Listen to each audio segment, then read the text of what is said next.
think immigration reform would help our economy, but you got to secure the borders first. We've got a mess, and I think everybody knows we have a mess. Our legal system is broken. Our borders aren't secure, and then we've got the problem of those that are here without documents.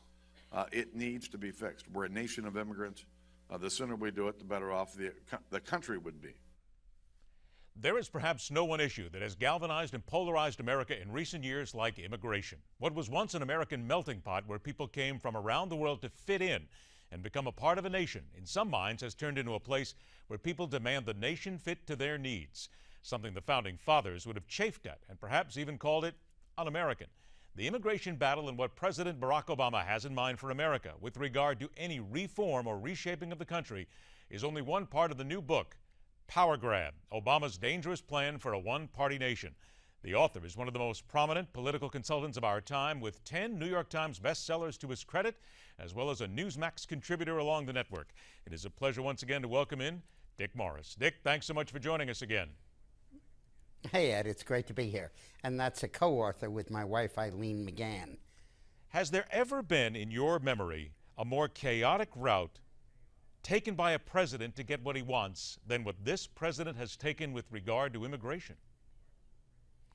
Well, no, it certainly doesn't win any points for neatness. But we have to understand that every move he made is calculated. None of it was a mistake. It was not a mistake to advertise amnesty so that 200 or 300,000 kids from Central America would show up on our doorstep. That was no mistake. That was nothing by inadvertence. Obama's goal, simply stated, is to get as many immigrants and refugees and legal immigrants and illegal immigrants, visa holders, green card holders into the United States as he possibly can so that he can stack the deck and win elections in perpetuity for the Democratic Party. And he needed to create a humanitarian crisis. He needed those kids to come. He needed them to pile up at the border. And he needed the distraction they caused to leave the rest of the border open and porous. Remember, Obama has a problem with immigration. During Obama's administration, immigration was largely out-migration. More people left the United States from Mexico than came in from Mexico during the years of his presidency because the economy was so bad. He screwed it up so nobody wanted to come. And his goal was to make as many people as possible potential voters in the country. So instead, he created this situation where there would be a flood of immigrants coming up from Central America, who America would then have to accommodate, take into the heartland, and ultimately adopt as citizens and as voters. And that's only one part of his overall plan to make this country still a democracy, but with only one dominant political party. Dick, in 2006, a lot of Latino leaders were very angry at Obama, President Obama, now President Obama, then pre-Obama, pre-president. They were very angry. He voted to erect a 700-mile double fence along the U.S.-Mexico border. So knowing what he did in the past and knowing what he has promised now, why is it that some still blindly follow his plans and believe that he is telling the truth and will stick to what he says he will do? Well, because they share an objective. The Latino groups want lots of Latinos. It increases their power. The more there are, the more they can control, the more of a vote block they can deliver. And that's Obama's interest, too. Obama has long since given up persuading the people of the United States that he's right. What he's concentrating on is getting enough special interest constituencies, the African Americans, the Latino Hispanic Americans, the gay population, the welfare recipients, the single women with children, get enough specialty populations, unemployed, to follow his lead so that he cobbles together a majority with everybody else voting against him. Why is it simply then that these people can't see what he's really doing? You would think at least that people would be able to intelligently look at what the president is doing, be able to say that it's not working, he's not telling the truth, and be able to do something. Certainly at the ballot box, it certainly seems at times, Dick, like it's lemmings to the sea for so many people, does it not? Yeah, but we have to understand that his people are succeeding. This is what they want to do. Why is the economy so bad? Why is unemployment so high? Why are job creations so slow? Because Obama is stupid in his economic policy? No. Because Obama wants a country that is dependent on government entitlement. He does not want a full employed country. When Obama took office, there were 145 million Americans working and 72 million not working. Now there are 94 million not working and 120 million working. If he can get them to pass so that nobody much cares about job creation, but they care about their entitlement check on the 1st and the 15th of every month, he will have a guaranteed majority with skin in the game.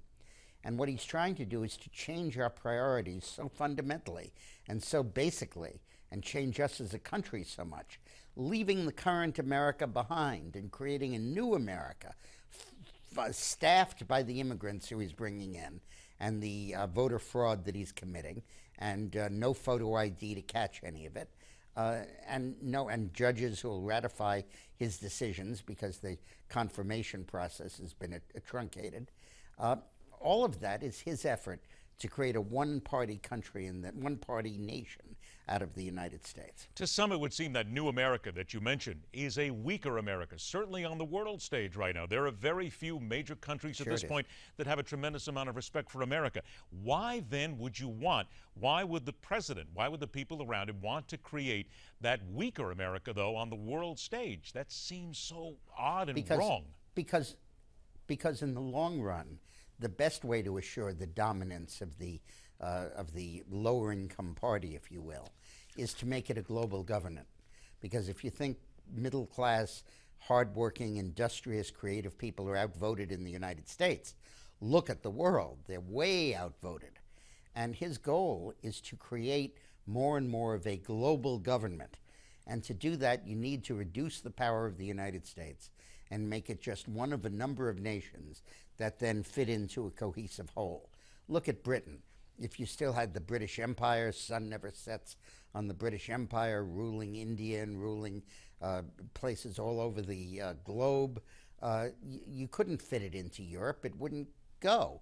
There would be Britain and then there would be Europe. But by reducing the British to size, getting rid of their colonies, making them just one little island, yeah, they fit into Europe. And that's his goal with the United States, so that you can create a global governance, knowing full well that leftist class redistributionary politics will work best with the global electorate. Is it possible? I mean, it certainly is, but it sometimes doesn't seem possible that come the midterm elections, America can successfully, those who don't want America to go this way, can turn this country around. Obviously, it will take 2014, 2016, but can it be done at this stage? And how long will it take to bring America back to some robust amount of respect around the world? Well, obviously, it can be done. I think that we will prevail in the 2014 elections, and I think we have a very good chance in the 2016. The whole world depends upon it. But we have to first understand what the president is trying to do and what Hillary is going to continue to try to do. You know, people are hoping that Hillary would be a change from Obama to more right than Obama. But look at her childhood. When she was in late teens and early 20s, she had a close relationship with Saul Alinsky. She went to work in her first job as a lawyer for Truhaft, the head of the California Communist Party. She was fired from the Watergate Committee for stealing documents to try to railroad Nixon without benefit of a lawyer. And her internship while she was in law school was fighting for the Black Panthers in the Brinks robbery trial. You have two figures here who are very dedicated, dyed-in-the-wool leftists who are determined to turn this country into a one-party democracy dominated by the Democratic Party.